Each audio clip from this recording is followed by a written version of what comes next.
Assalamualaikum warahmatullahi wabarakatuh. Waalaikumsalam warahmatullahi wabarakatuh. Setiap cerita mempunyai awal dan disinilah kita akan memulainya. Selamat datang di podcast PIN, podcast intelektual yang akan membahas soal bagaimana perjalanan seorang mahasiswa dengan perspektif yang berbeda. Oke teman-teman, jadi hari ini kita kedatangan tamu yang luar biasa keren nih, yaitu salah satu alumni juga dari PGMI Uinsuka.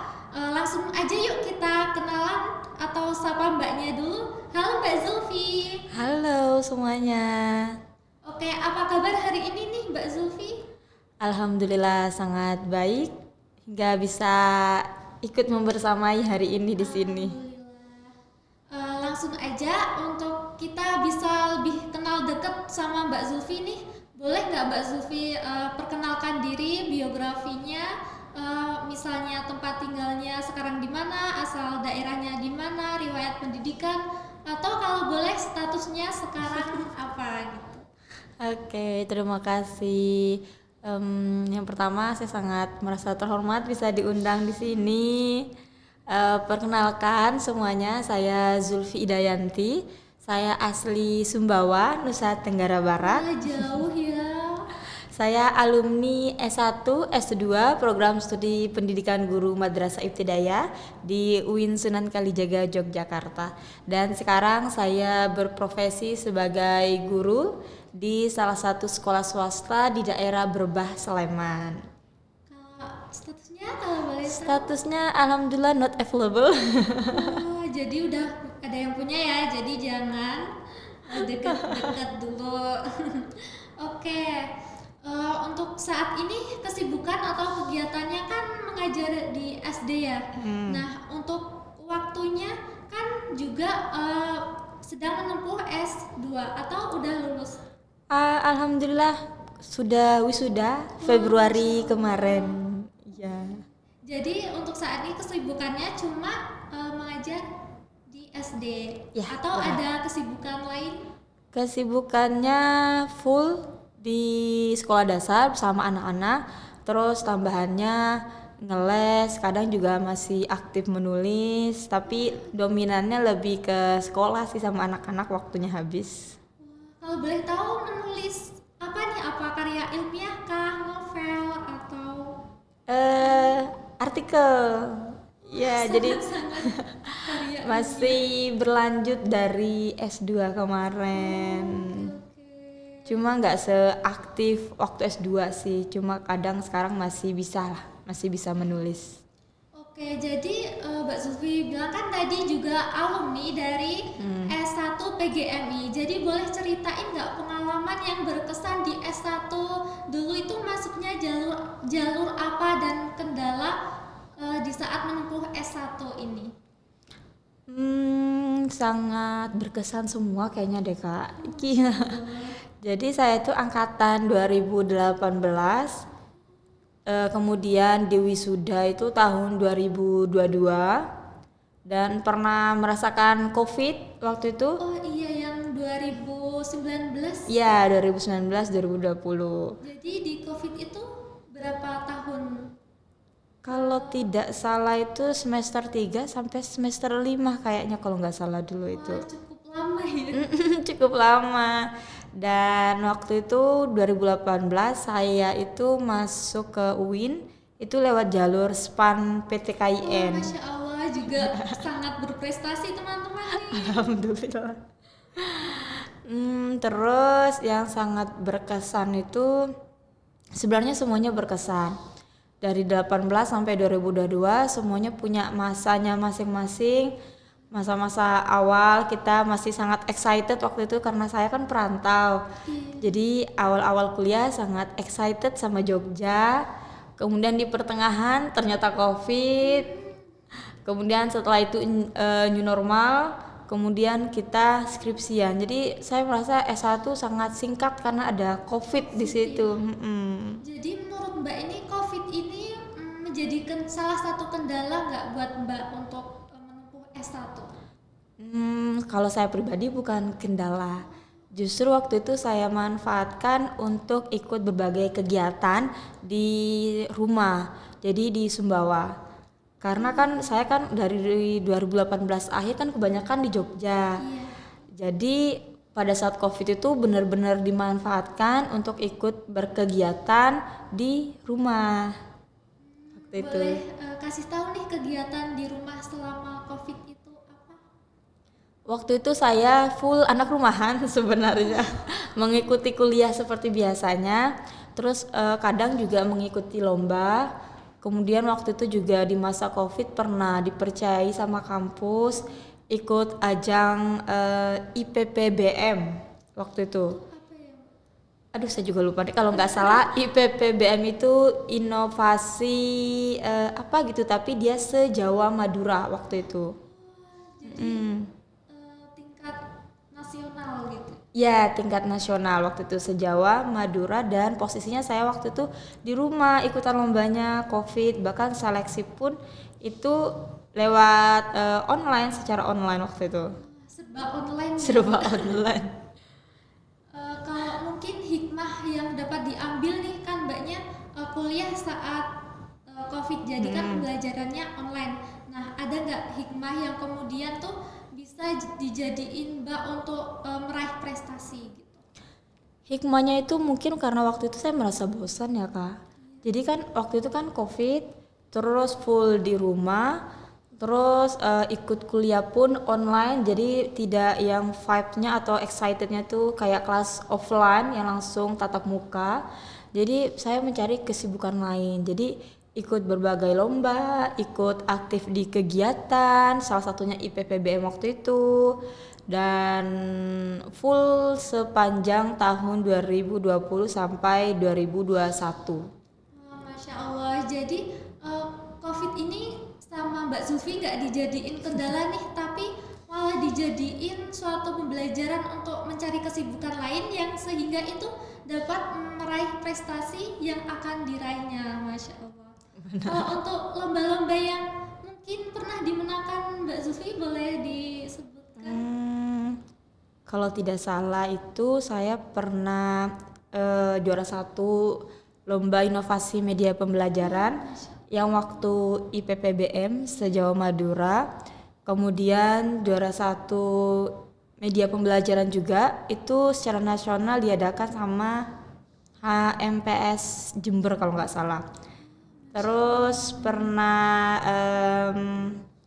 musikalisasi puisi, news and share kayak pembawa acara. Terus 2021 itu juga saya menjadi duta bahasa favorit Nusa Tenggara Barat. Dan apalagi ya Kak? Masih banyak nih kayaknya sampai lupa. Jadi ini udah S1 nih, kalau S2-nya nih boleh diceritain masuk jalur apa? Apakah dengan beasiswa atau gimana nih pengalaman berkesan selama menempuh S2 atau kendalanya apa? S2 itu saya masuk dengan nilai karena kalau kita dari alumni UIN itu dipermudah untuk masuk. Terus saya tidak full beasiswa, tapi saya pernah selama S2 itu pernah mendapatkan beasiswa stimulan dari Provinsi Nusa Tenggara Barat. Terus bedanya di S1 sama S2 itu saya udah tidak seaktif ikut lomba pada saat S1. Jadi S2 lebih fokus ke menulis, ikut conference. Jadi lomba-lombanya habis di S1. Tapi tetap aktif ya walaupun tidak mengikuti lomba. Ya, aktif menulis lah. Karena kewajiban selain tugas, tuntutan juga, jadi ya dinikmati aja prosesnya. Oke nih Mbak, kali ini aku mau nanya nih dan teman-teman juga pasti penasaran nih apa rencananya ke depannya untuk Mbak, apakah mau lanjut S3 ataukah ngajar di SD atau ada kegiatan lainnya? Untuk sekarang di semester 2 ini saya masih fokus di SD, di sekolah dasar. Kemudian rencana ke depan insya Allah targetnya di tahun ini bisa melanjutkan studi doktoral saya rencananya di pendidikan dasar juga. Bismillah insya Allah. Jadi 3 kali studi itu di PGMI semua ya? Ya. Masya Allah. Jadi untuk pendaftarannya itu apakah Mbak juga akan mengambil beasiswa atau gimana? Untuk pendaftaran studi doktoralnya itu sebenarnya sudah alhamdulillah sudah diterima per Februari kemarin. Jadi sekarang tinggal menunggu perkuliahan sebenarnya sambil masih dalam proses wawancara beasiswa. Doain ya teman-teman semoga diterima. Teman-teman, biar Mbaknya keterima beasiswa dan bisa menempuh gelar doktoralnya dengan lancar dan dimudahkan segala urusannya. Amin.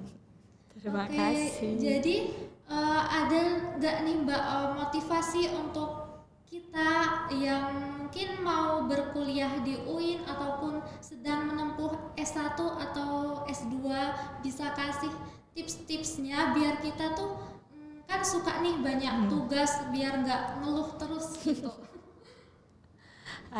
Motivasinya itu buat teman-teman adik-adik tingkat semua, kalau kalian mencari perkuliahan yang pendidikan dasar khususnya di PGMI, UIN Sunan Kalijaga Yogyakarta adalah pilihan pertama kalian dan kalian wajib kesini karena Jogja itu adalah tempat yang nyaman. Dan untuk adik-adik tingkat saya yang masih kuliah, Jogja itu adalah tempat yang nyaman. Jadi jangan sampai kalian selalu berada di zona nyaman kalian. Jadi kalian harus mumpung berada di Jogja, galilah pengetahuan, galilah pendidikan, skill-skill lain yang semuanya saya rasa ada di Jogja. Tinggal kalian memilih skill mana yang kalian mau, minat bakat kalian yang mau kalian dalami. Karena ketika kalian kerja sesuai minat, sesuai bakat, sesuai passion, kalian lelah pun itu terasa nikmat.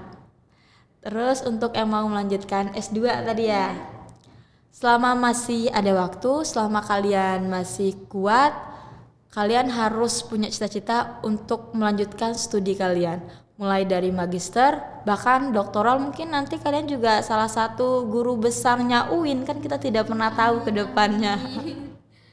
Jadi teman-teman jangan sampai stuck di zona nyaman, merasa nyaman dengan Jogja yang nyaman sehingga melupakan tugas kalian sebagai seorang mahasiswa gitu. Benar. Ya.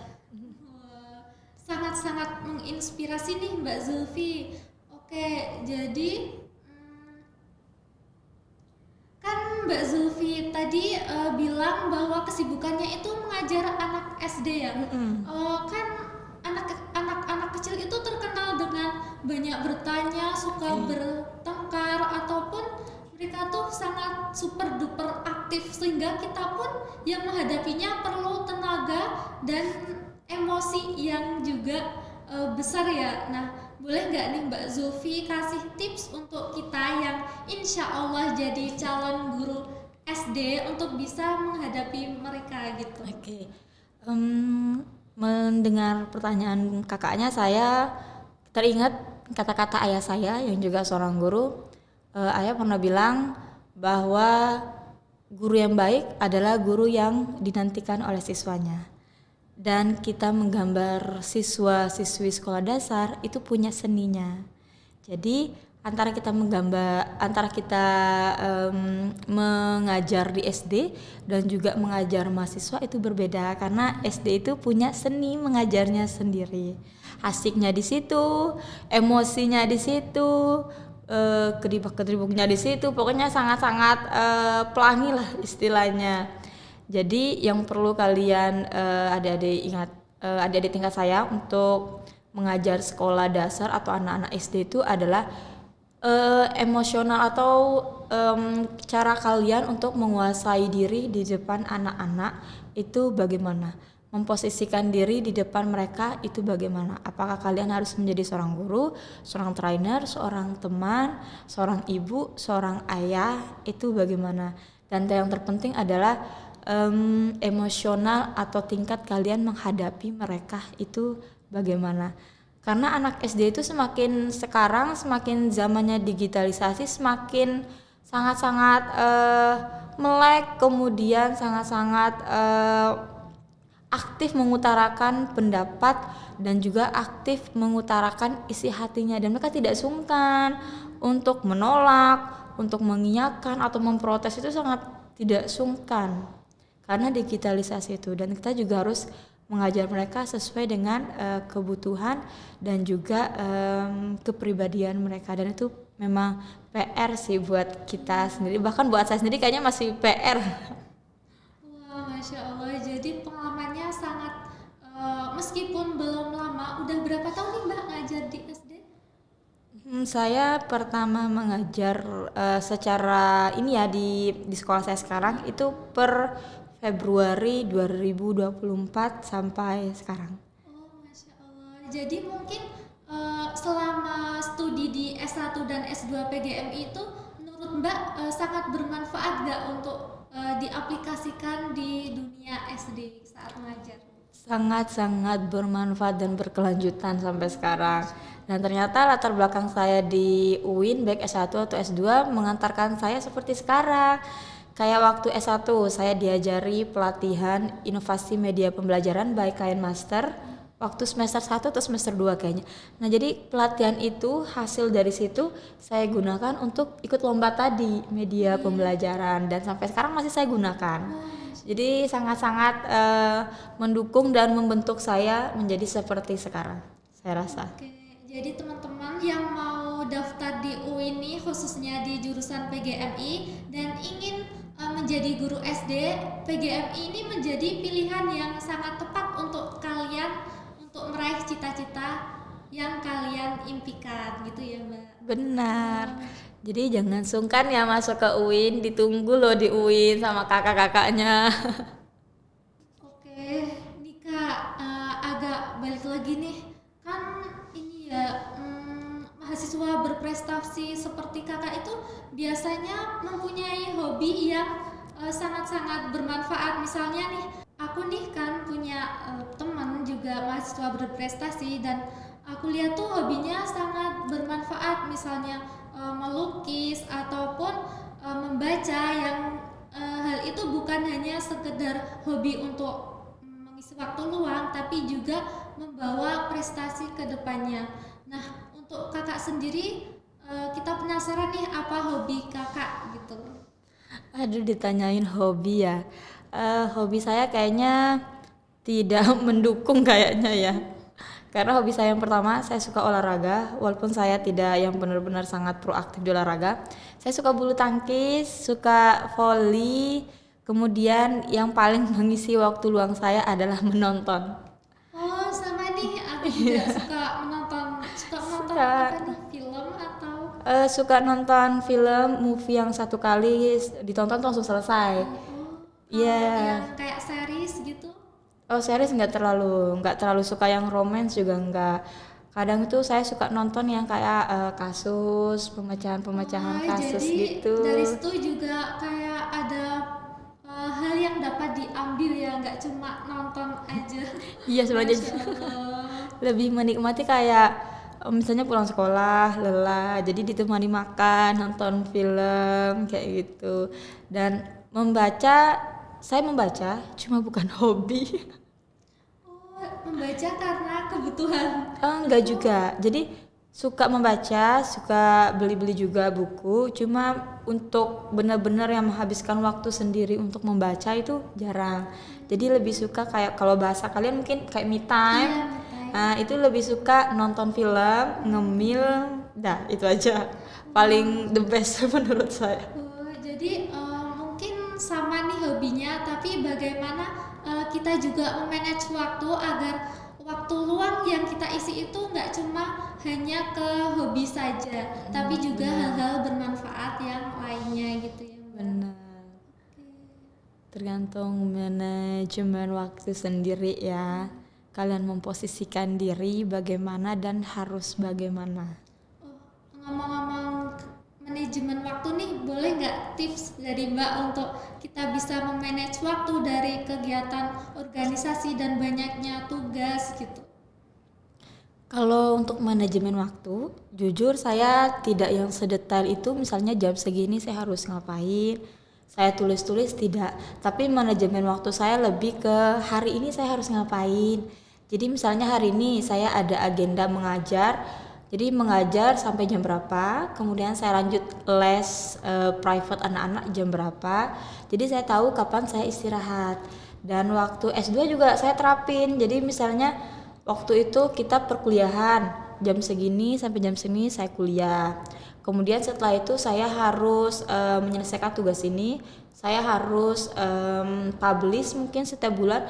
Jadi itu benar-benar saya tulis. Jadi manajemen waktu saya bukan yang kayak mungkin orang-orang kan nulisnya sedetail itu di jam. Nah, saya nggak bisa karena sering ngelanggar. Iya, sama-sama. Saya juga udah ditulis nih, tapi suka dilanggar. Iya, jadi lebih ke saya harus ngapain hari ini. Oh, oke. Lebih ke ngapain, untuk waktunya fleksibel, yang penting itu diselesaikan di hari itu. Iya, yang penting harus ada yang selesai dalam waktu satu hari. Wah, sangat-sangat bermanfaat ya, Mbak. Semoga ya. Untuk yang terakhir nih, Mbak, boleh kasih closing statement buat kita para penonton dan juga para mahasiswa PGMI Uinsuka. Oke, buat adik-adik yang masih SMA, jangan lupa kalau kalian ingin sekolah keguruan dan itu jurusan PGMI, jangan ragu untuk masuk ke UIN Sunan Kalijaga Yogyakarta, karena banyak kakak-kakak tingkat kalian yang hebat dan luar biasa, serta dosen-dosen yang sangat berpengalaman dan tentunya hebat menunggu kalian di UIN Sunan Kalijaga Yogyakarta. Oke, terima kasih banyak Mbak Zulfi yang sudah bersedia menjadi narasumber kami, bercerita tentang pengalamannya, berbagi motivasi dan lain sebagainya. Semoga teman-teman dapat mengambil sedikit banyak dari prestasi atau yang sudah diceritakan Mbak Zulfi kepada kita untuk menjadi inspirasi teman-teman semua. Oke, untuk yang terakhir banget nih Mbak, boleh nggak kita sama-sama slogan PGMI? Oke, mungkin diajarin dulu ya. Oh ya, jadi nanti ketika aku bilang PGMI, terus kita sama-sama aktif, kreatif, inovatif. Oke, mulai ya Mbak. Oke, mari kita coba. PGMI UIN Sunan Kalijaga, aktif, kreatif, inovatif. Oke. Cukup dari kami podcast ini. Semoga bermanfaat untuk kalian yang penonton, khususnya untuk PGMI Uinsuka. Dan jangan ragu untuk daftar di prodi PGMI Uinsuka. Cukup sekian dari kami. Akhir kata, wassalamualaikum